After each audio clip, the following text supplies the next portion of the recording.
So last week, unfortunately, we stopped in the middle of a topic, which was the last thing that you read was the ecstatic mediums, right? And in this chapter, Kardec presents a variety of special mediums, quite repetitive, things that he had seen before, but in his object of completeness as much as possible, he brings all possible types of mediumship, the ones that perhaps we can put in little boxes and the ones that does not fit in the boxes. But he leaves very clear for us that in reality, none of them really fit specifically in one or another box. We use all those classifications as a means for didactics, for us to learn, so we can make better sense of everything. And again, I'm going to repeat the very paragraph of this chapter because it tells us the humbleness of Kardec and tells us how much we still need to progress to understand this part of our being, of our essence, that it is mediumship, and we know so very little about. So Kardec says that besides the mediumistic categories already enumerated, mediumship offers infinite varieties that include what may be called special mediums, those gifted with still undefined particular aptitudes, apart from the qualities and knowledge of the manifesting spirit. So again, Kardec says over here that we are just start to understand this phenomena, this part of our being, and as much as we have learned so far, we're being able to differentiate different groups of mediums. There are those that does not fit in any subdivisions that we have created for didactic reasons. And those are the ones that Kardec's calling special mediums. And we covered a large variety of them, and a few more for us to continue here. Let's start with the painting or drawing mediums. Okay. Yeah, sorry, has to be there. Okay. Begin. Yeah, please. Okay. Painting and drawing mediums. Those who paint and draw under the influence of spirits. We are speaking of those who mediumistically produce works are worthy of attention, for we cannot apply this designation to mediums who, under the influence of mocking spirits, obtain absurd productions that would disgrace the merest schoolboy. Frivolous spirits are often imitators. When some very remarkable drawings of scenes in Jupiter first appeared, those arose a vast number of pretended drawing mediums, through whom mocking spirits produce the most ridiculous things. One of them, desirous of eclipsing the drawings referred to in dimensions, if not in quality, made a medium draw a picture filling so vast a number of sheets of paper as to obtain the height of 2 stories of a house. A number of other mediums were made to draw what claimed to be portraits, but which were mere caricatures. Musical mediums, those that execute, compose, or write music under the influence of spirits. They are mechanical, semi-mechanical, intuitive, and inspired, as are the mediums for literary communications. Thanks. So here we're dealing with spirits who have the ability for the arts, right? Painting, drawing, music, things of art. How are they different, let's say, from a psychography? Well, it's completely different, even in our world, right? A writer of romance may not be able to draw and paint, A good writer of technical books may not be good at writing romances. So there are differentiations, and Kardec differentiates those those mediums who have the ability to receive the spirits who are good at the art of painting, who are good at the art of drawing. And, and Kardec puts a parenthesis over here and limit the mediumship for those who are able to actually draw and paint. Because if I end up in the spiritual world the next week, I wanted to use a medium to do my drawings and paintings, in reality, I'm going to offend the human race with my inability to do so.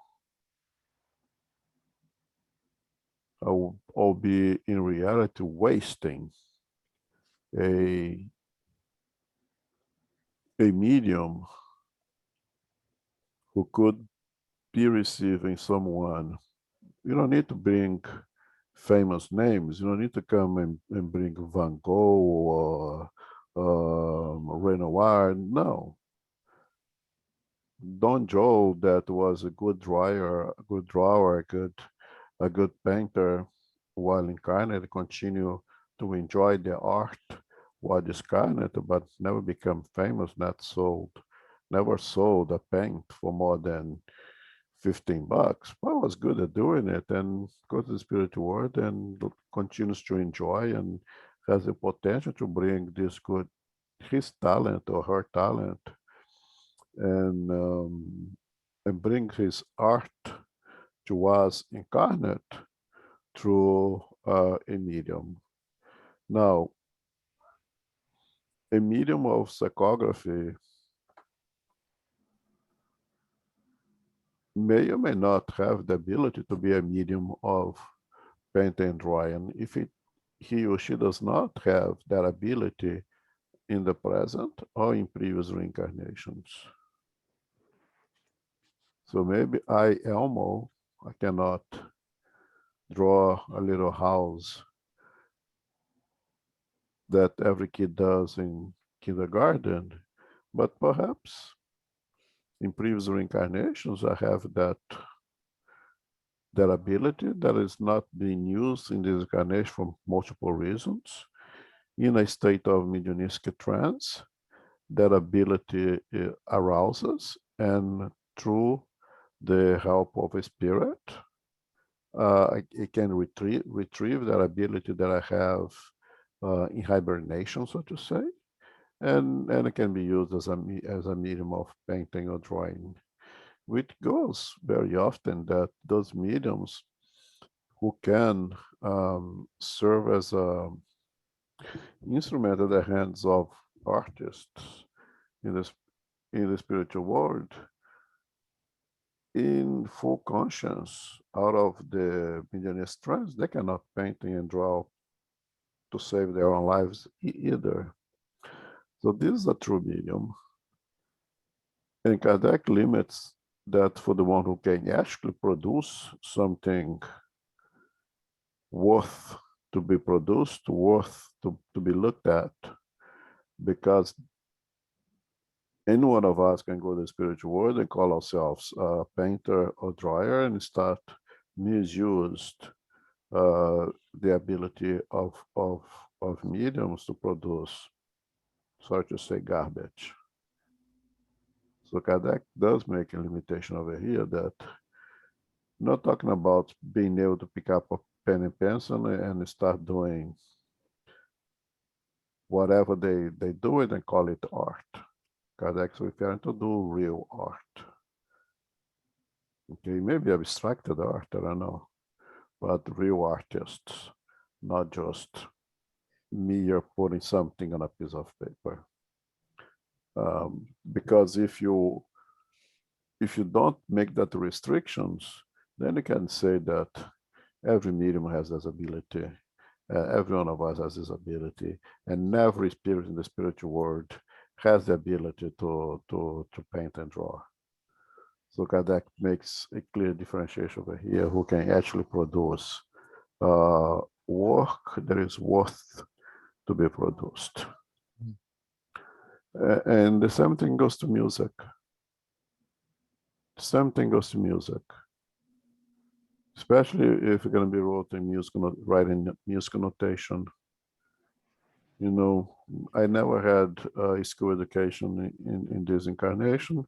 I don't know how to write musical notation, but perhaps in a state of mediumistic trance, I do have this ability, something that I have learned in the past, not to use this incarnation. And in a state of altered consciousness, this ability flourishes, and a spirit can use me as a as a as a as a medium, as an instrument to write music or even to play an instrument. Now, it can be mechanical and mechanical, or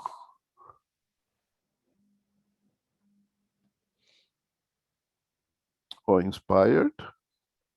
Naturally, can be any one of them. Of course, if it's mechanical, you don't know what you're doing to the end of it, no unconscious. And if it's fully conscious, then yeah, you will have some ability of doing music at the constant level as well. Because if I receive the thought of to write that piece of note in and at the more awake state in which it goes to my cognitive part of my brain, then my cognitive part of my brain, you have to have musical notation in order to pass it, to interpret and pass it to a piece of paper. But if it's mechanical, if it's completely unconscious, I don't have to have that in this incarnation. But to be fully conscious, or not fully conscious, but a conscious medium, if if the definition is one to receive the thought, interprets and write down, then I would have to have some understanding of music in this reincarnation. Does it make sense? Comments? Questions?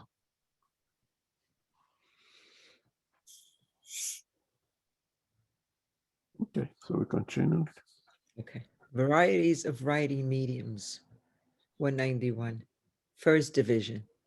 According to the mode of execution, psychographic mediums, those who have the faculties of writing under spirit influence. Mechanical writing mediums, those whose hands are acted upon by an involuntary impulse and who are unconscious of what they write. Very rare. Semi-mechanical mediums, those whose hands are made to write involuntarily, but who are conscious of the words or the phrases thus written by them. These are the commonest of all. Intuitive mediums, those with whom thought, the spirit communicates, but whose hands are guided by their own will. They differ from inspirational mediums in as much as the latter do not necessarily write, while the intuitive right mechanical medium writes the thought which is suggested to him at the moment on some subject previously determined upon. These are very numerous, but are also very subject to error because they are often unable to discriminate between what comes from the communicating spirit and what proceeds from their own brain. Continue? Yes, please. Okay. Polygraphic mediums, those whose writing changes with the spirit who communicates, or who reproduce the handing of the spirit when in the flesh. The first of these are very common, but those who obtain the reproduction of the handwriting are much less 50, much less 50. Polyglot mediums, those who have the faculty of speaking or writing in languages that are unknown to them. These are very rare. Illiterate mediums, those who write as mediums without knowing how to write or write in their ordinary state. These are still rarer than the preceding. There is a greater physical difficulty to be got over their case. Thanks. Hmm, okay. So you see here how Kardec really tries to break down things in the smallest possible little boxes. Again, as you take the whole body as mediumship, period. And then you start break down the body, let's say in head, trunk, and appendices. And then you try to break it even a little bit more. Now you break it down into organs or systems, you know, the nervous system, the vascular system, they have the digestive system, the respiratory system, and then you break down each system now into organs. You take the respiratory system and divide it into mouth, nose, trachea, larynx, bronchi, lungs, and then you break down the lungs into different chambers of the lungs, and you go break things down and make it small as possible until you get, let's say, specific cells of each one of those organs, specific cells in the lungs that does a specific thing. Kardec seems to try to do that with mediumship, break it to the smallest possible thing. But in reality, all those cells makes lung and it's just one lung, right? And at the end, all uh, mediums of psychography are mediums of psychography, even if they have all these different aptitudes in their work and what they do. The most important division that you would make is being conscious, unconscious, and subconscious, with the words that I prefer to use, and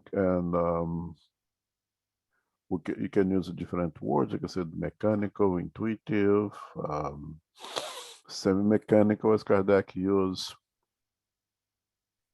But I think that these three divisions is more the most relevant ones, the ones who will receive the thought of the spirit and writing it without really know what he or she is writing, because it's such in a way of separation of the physical body, the perispirit, so far away that it doesn't go to the cognitive part of the brain. It goes straight to the part of the the nervous system that deals with writing, and the hand will write, and the brain does not know what the hand is writing. That's really the unconscious, the mechanical medium. That's a good differentiation of the ones who will receive the thought of the spirit, will put the thought in their own cognitive part of the brain. We think of it, and then we write its interpretation of what it received.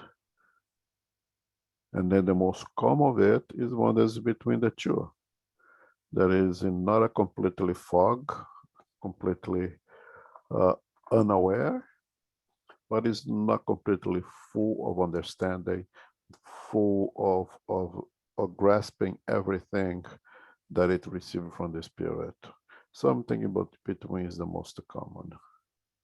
Those three breakdown of the means of psychography, I think it is relevant.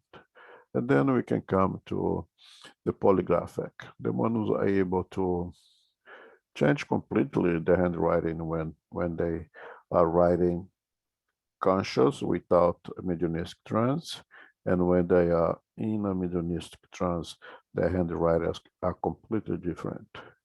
And even more for those who handwriting will mimic the handwriting of the spirit when that spirit was incarnate.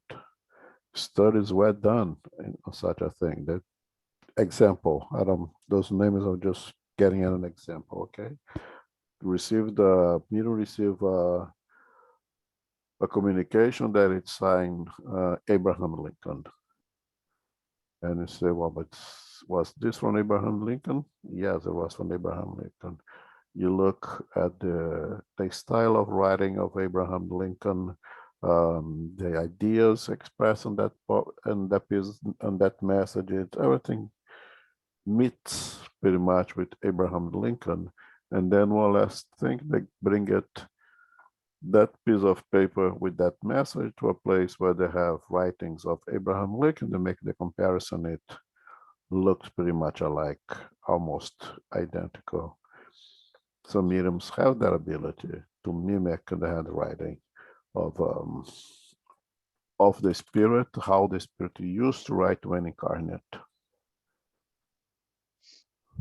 Is it really significant? No, what really matters is the message itself, right?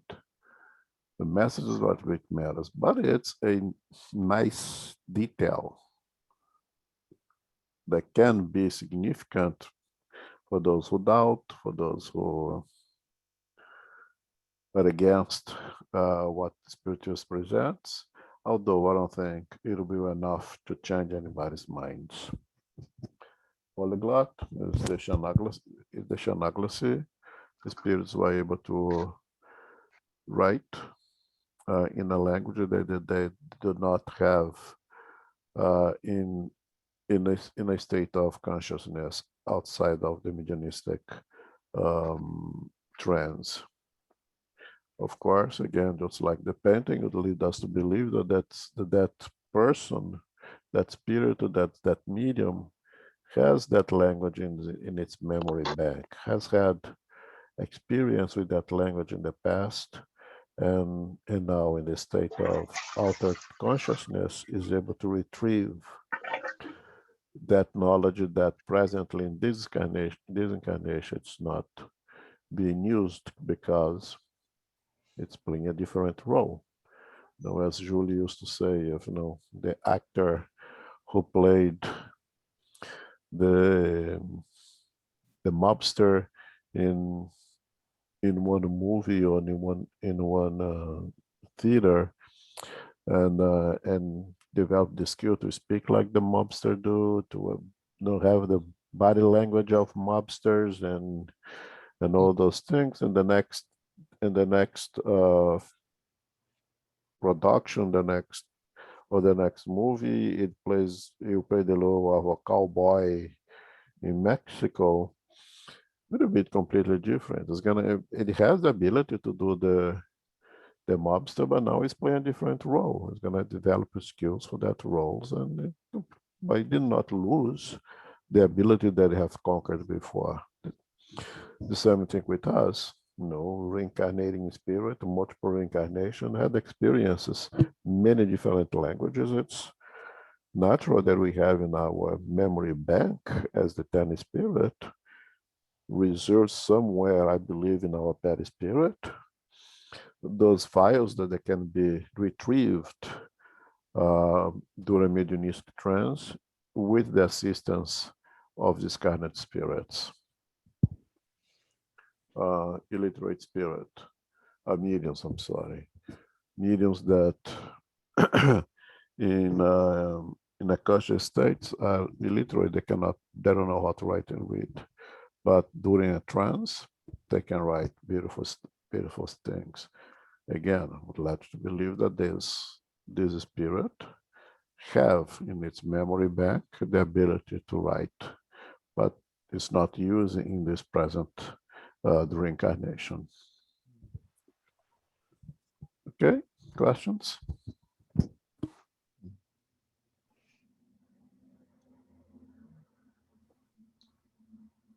Elmo. Mhm. Carol here. Hi. Yeah, if anybody's interested, if you do get a chance to go up to Lilydale, there are some really wonderful examples of paintings and drawings, mostly paintings done by mediums. I think there are a few what they call precipitated paintings are done like on a canvas or on velvet, and it's pretty spectacular.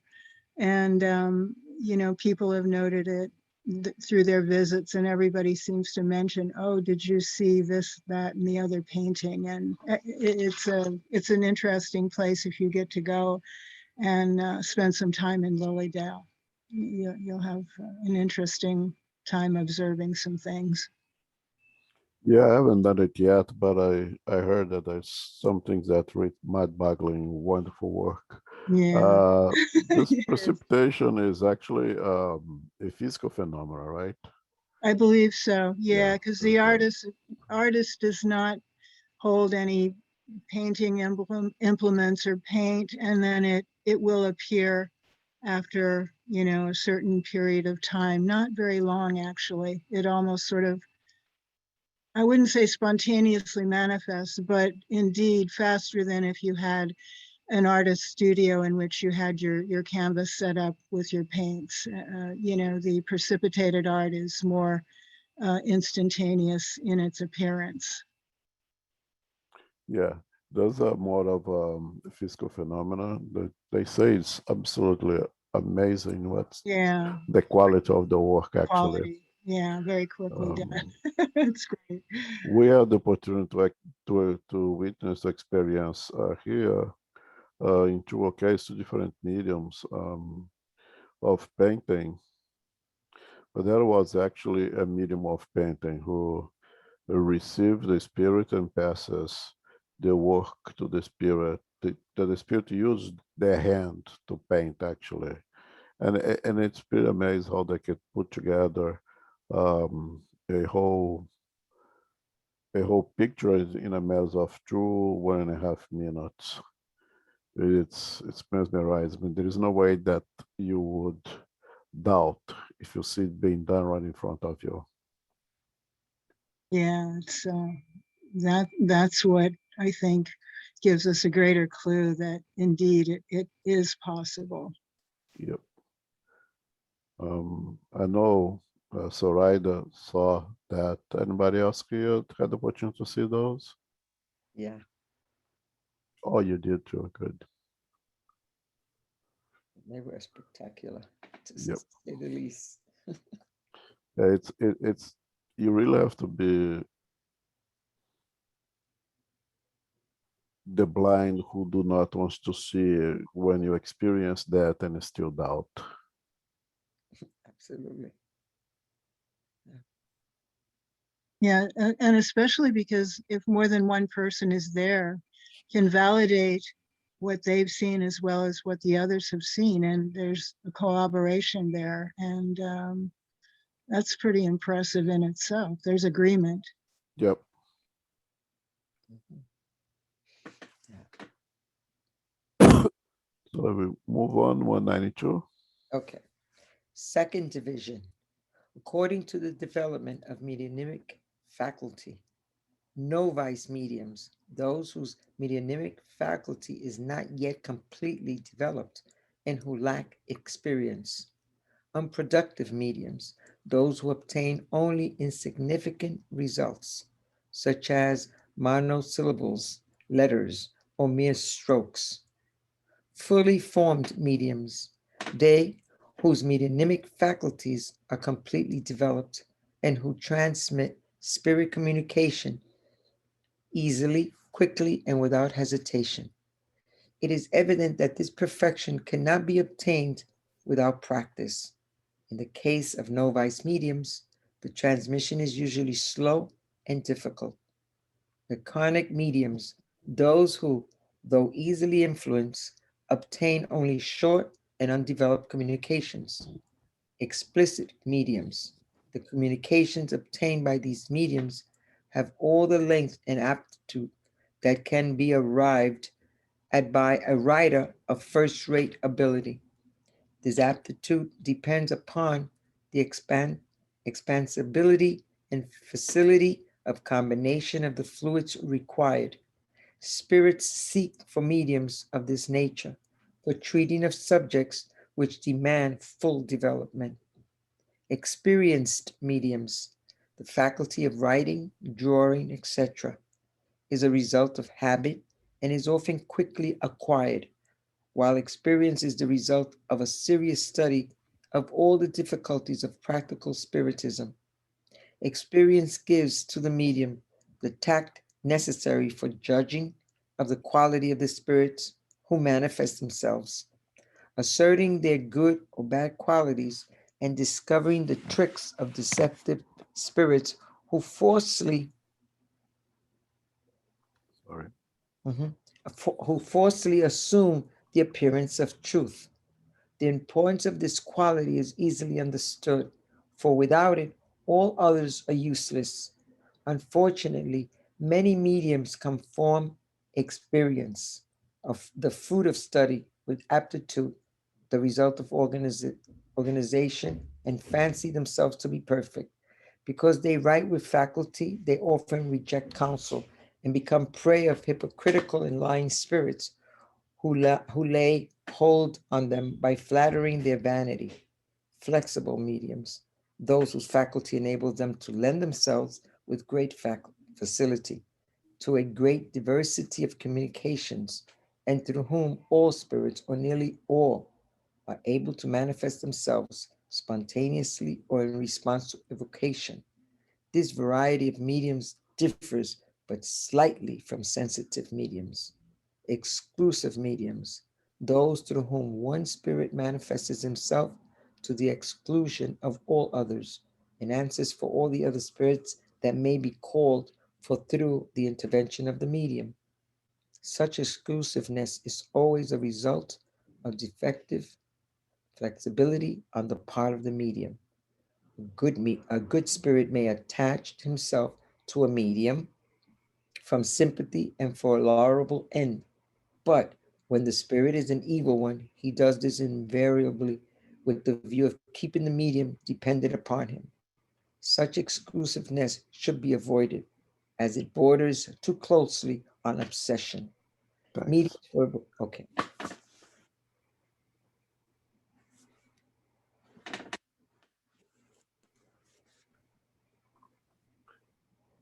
Again, Kardec really break things down in a way that becomes even different for us to comprehend those differentiations. And we come upon development of the mediumistic faculty. Of course, everything has to start at one point and progress. Of course, the beginning of the experimentation with the ability, once it's confirmed that individual is indeed a medium, is going to be a novice medium. It's going to be the one that will, to begin with, doubt him or herself ability, who will be very tentative of, into putting on a piece of paper um, the thought that is coming, will have tremendous difficulty in separating what is his or her and what is from a third source. The one that will take longer to grasp that thought and pass it to a piece of paper. Completely understandable. All of things completely understandable. Beginning is like that for most fields of experiences in our lives. You know, the first time the future surgeon is given a knife to make a cut to somebody's skin, you have a tent, no? Not be so sure of himself, not be so confident. Or everyone who drives the first time that they put it in front of the wheel and say, no, feet on the pedal and let's go, you'll be tentative. You'll be braking unnecessarily. The car will be jumping like a wild horse until you gain the confidence that I can do it and I will do it. Same thing for most fields and not different for a medium. Unproductive medium sounds so much like the novice medium. Those who obtain only significant results, such as monosyllables, letters, or mere strokes. In the beginning of the mediumship of the novice, will be very much like that. So it's be one sentence, a couple of sentences, little thing here and there, nothing more than that. What is the difference? The difference is that what it's normal in the very beginning and what will progress with time will become a more complex sentence, and have the more complex sentence, a whole paragraph, and have the whole paragraph, a whole message. Some of those get stuck on the very beginning and don't move beyond that. Continues only with the monosyllables, with the letters, with the mere strokes, and don't progress from that. So will be the perpetual novice, basically. 15 years later, it's still doing the same thing. But those who they start together are now writing whole books, right? Unproductive mediums.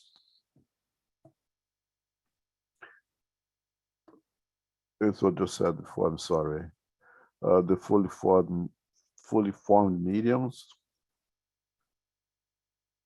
the ones who have developed the faculty, again, with time, with experimentation. What Kardec showed to us here is the necessity to exercise. If we have the talent for music, if you have the talent for playing the piano, you get to practice your scales. You have to sit on the piano and do things to develop that talent, to progress with that talent. If you don't do it, you have the talent that are going to be wasted, going to be be able to play only Happy Birthday for 15, 16 years. Well, if you practice, if you move on, eventually you'll be able to do a whole symphony, a whole more complex music.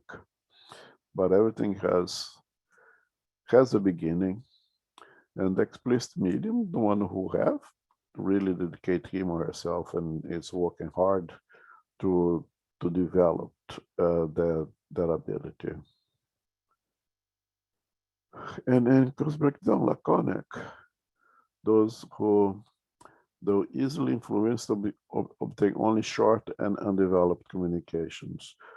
Those who can go longer, those who can go shorter in a mediumistic trance. I personally see here an organic disposition almost for someone who is able to stay in a state of trance for a much longer period of time and is able to write for much longer period of time. Someone who doesn't have the same ability will get tired. You have to return to the flesh quicker than others, and those will give short messages, small sentences. And is there anything wrong with that? Absolutely not. What really matters is the message itself.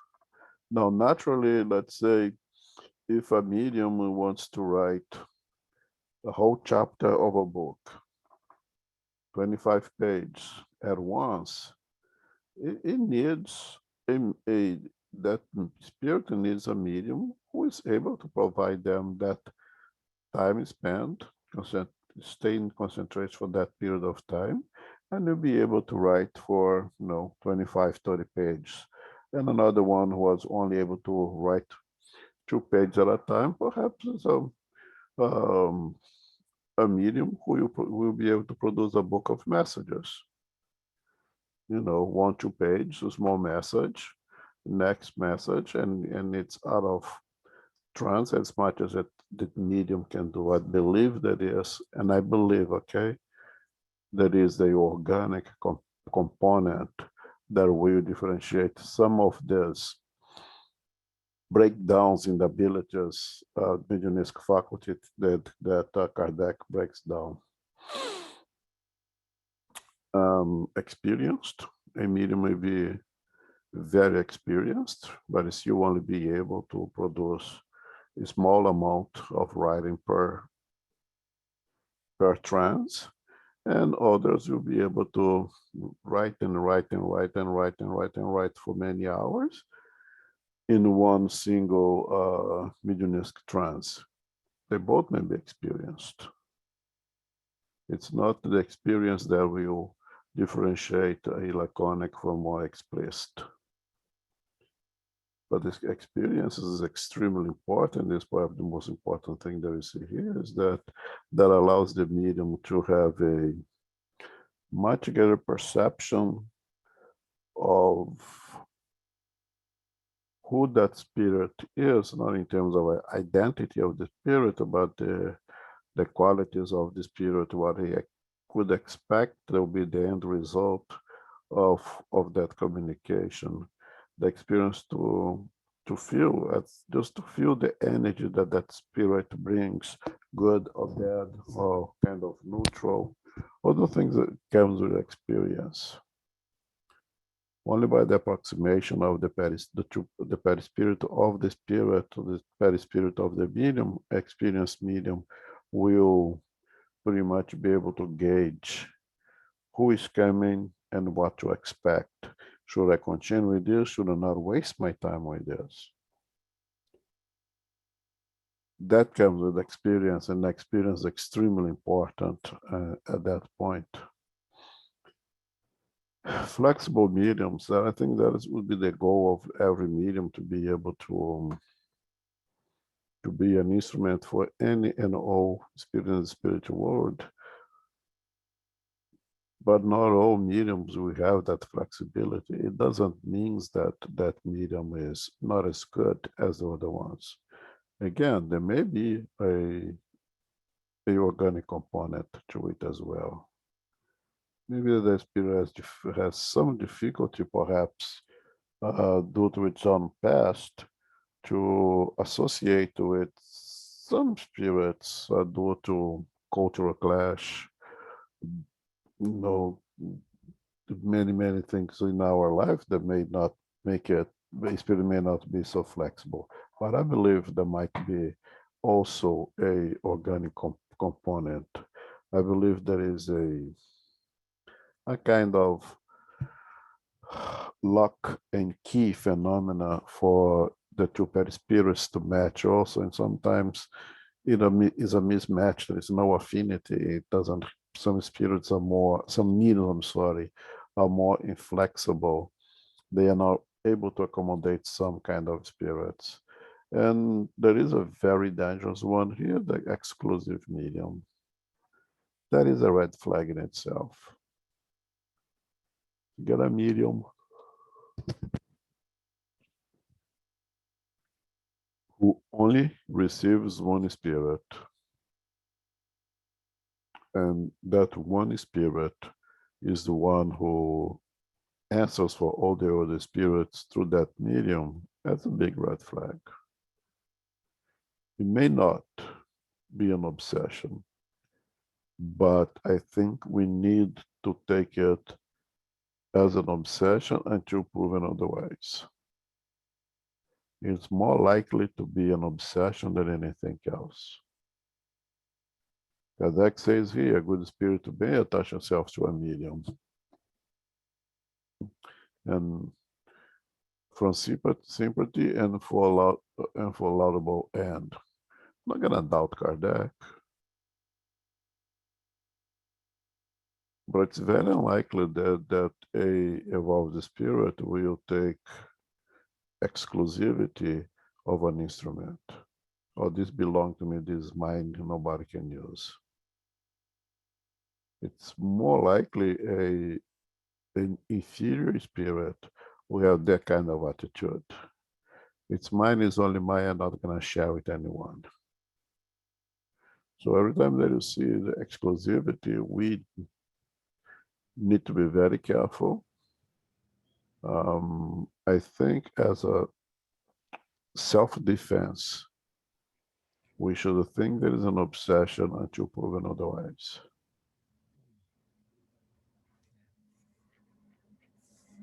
Questions, comments?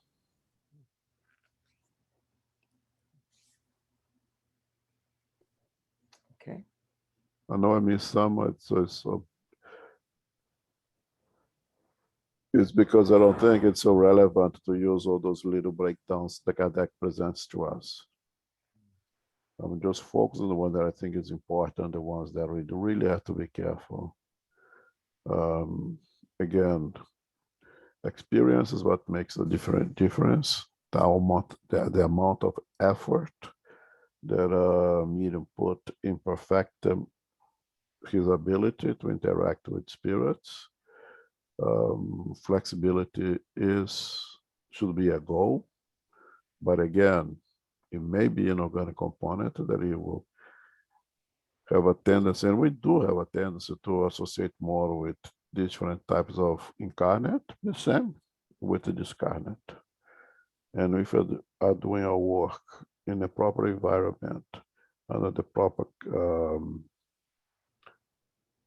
surveillance and protection, the spiritual workers of that house will know the mediums, will know how to better use that mediums, you know which mediums are better for this and that type of spirits, and they will accommodate in a way that it benefits the most the spirit and the medium for better communication. Now, if you're doing your work on your own without any guidance, without any protection, without any surveillance, you naturally put yourself at risk. Unless you are extremely experienced. And some people are able to have enough experience to manage on their own.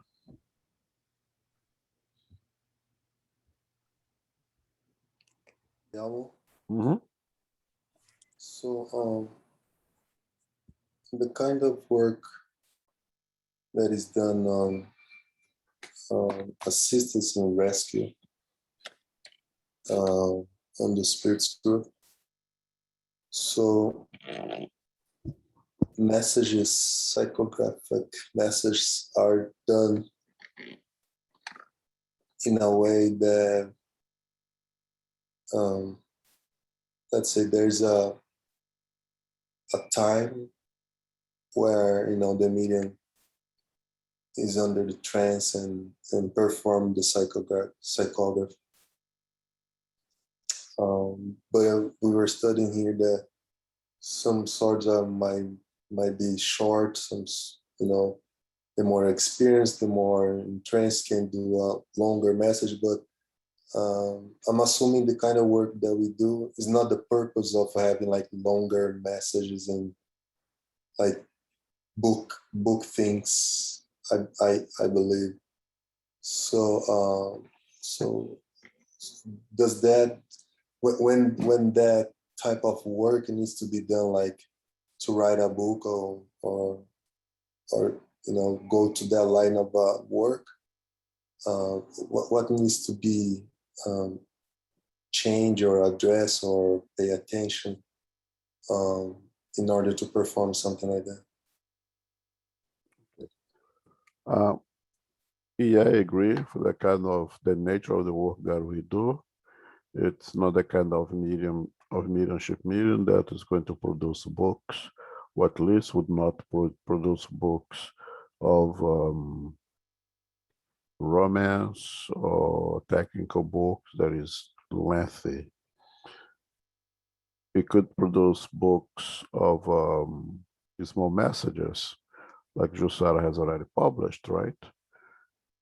Can get a compilation of messages that you receive, that she receives, that Fabio receives, select some and put in a book and publish.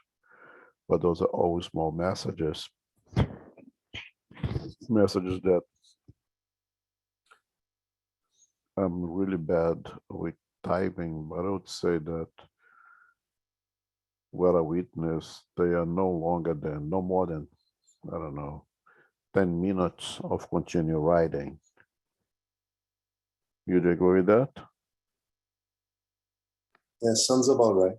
Yeah, something like no more than 10 minutes of continuous writing. So because of the nature of the work that we do, the mediums have to be made available for the work of assistance or for the work of providing vibration. I think most books, when they are reading book long chapters, uh, They are not done in mediumship meetings. They are done by experienced mediums or those who judge to be experienced enough. And they are done on their own in their homes or someplace, and they will be in the mediumist trance and they will write. When they are comfortable that they can do it, they are able to identify, that spirit who is writing the book, and they will write a length book, length chapters. Um, I think that will happen at the time when the medium is more experienced and is not at the risk of having themselves being misused or misguided by this kind of spirit. And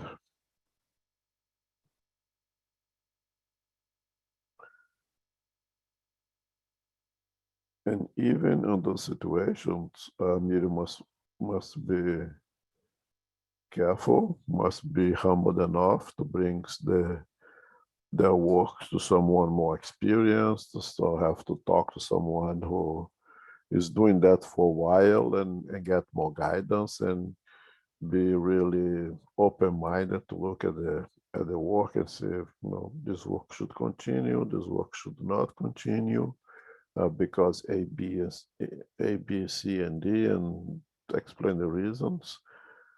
I think to write a book or to be an instrument for spirits to write a book from us, it's a big responsibility to write a book.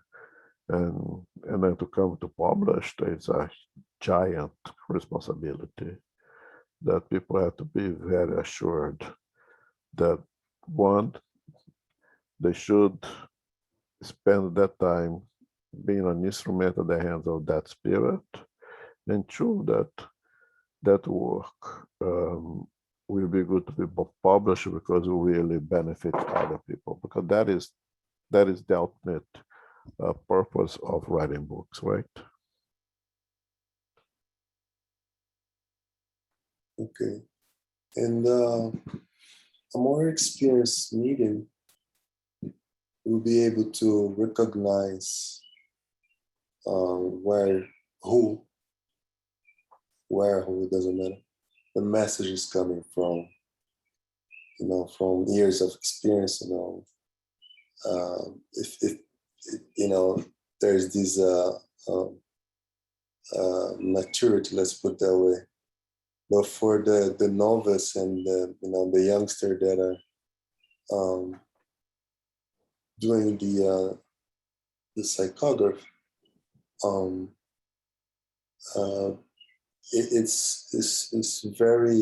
it's a blur, in a sense that its main focus is to put out the message. So and most of the time we don't have an assigned spirit that says, this message is from spirit X, B, Y, and Z, or whatever.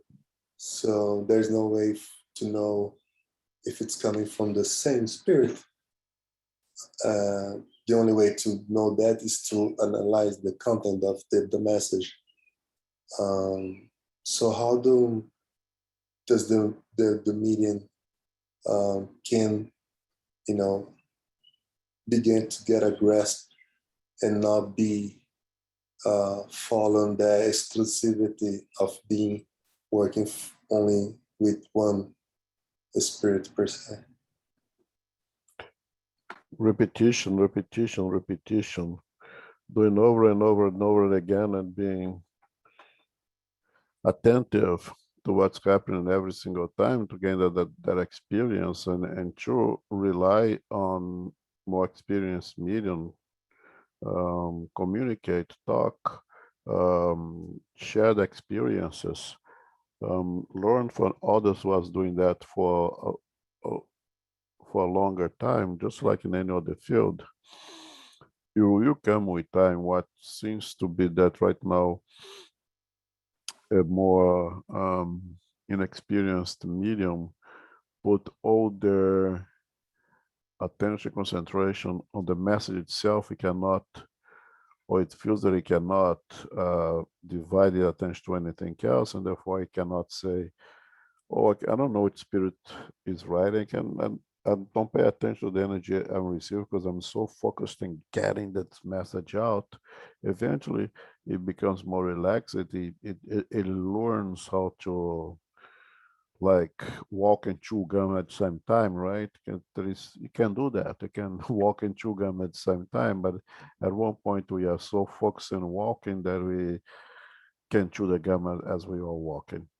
Eventually, with experience, with repetition become easier for that medium to be able to have that perception, so to allow him or herself to explore a little bit more before and not be only so focused in the message itself. Comes with time. It's time, repetition. It's like learning to ride a bike and begin to have to pay attention to your own legs, and you don't look forward and get in trouble. Then you learn that you don't have to be looking at your feet that when you're riding a bike. It comes with time. It comes with repetition, and learning from those who has been doing that for a longer time. Thank you. Yeah, I don't think there is any other way. There is not a shortcut, but practice.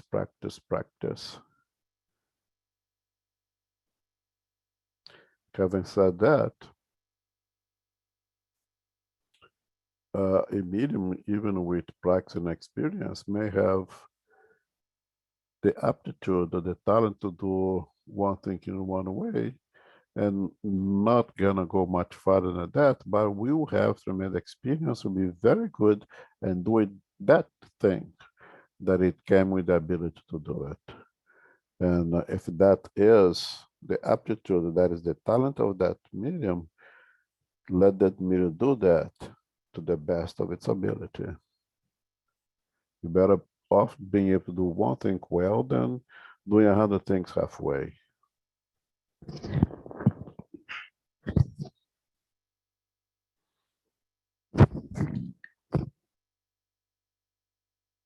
Oh, time is up. Wonderful. It went fast. It went so fast. Yes, it went. Yeah, it Oh, did. good. Good. When it goes fast means that was worth it. Is there any final questions before we make a final prayer? Okay. We'll continue next week. Thanks, everyone. Someone make the final prayer, please. Okay. I can do that. Infinite Creator, Supreme Intelligence, we are grateful this evening to be together for our study of the Medium's book. We are grateful to learn about special mediums in chapter 16. We know that through Kardec's delineation of various types of mediums, we know that there are quite a detailed explanation of each. In general, we know that there are painting and drawing mediums, musical mediums, varieties of writing mediums, and of course, there are various stages of mediumship and the faculties thereof, various degrees of abilities. We sense that, and we understand that the flexible mediumship can be a worthy goal as to avoid obsession. We are grateful this evening to have the guidance of our spiritual benefactors, our mentors, the good spirits who are with us, guiding us, keeping our attention focused, our hearts open, and our minds enlightened. We are grateful for this community to be together as brothers and sisters and as children of God. We are grateful for what we have learned, what we have received, and what we have shared this evening. And may we go forth helping others to also share what we have learned as they are able to receive. We humbly ask for the love, light, of Christ, also the peace of Christ within us, that we may go forward with a greater understanding, a greater awareness, greater courage to share these views. We give thanks for Allan Kardec for providing these detailed delineations of the mediums and mediumship. We are truly blessed on all levels, mental, spiritual, physical, and emotional. And may we always count our blessings each and every day for what we are learning and what we will continue to receive each week. We humbly close now this meeting, and we ask for safety and protection to guide us, our family members, and our loved ones, and those that we will continue to be attending to and visiting. May we close now and remind ourselves to be beacons of light. Go forth now in peace and in gratitude. So be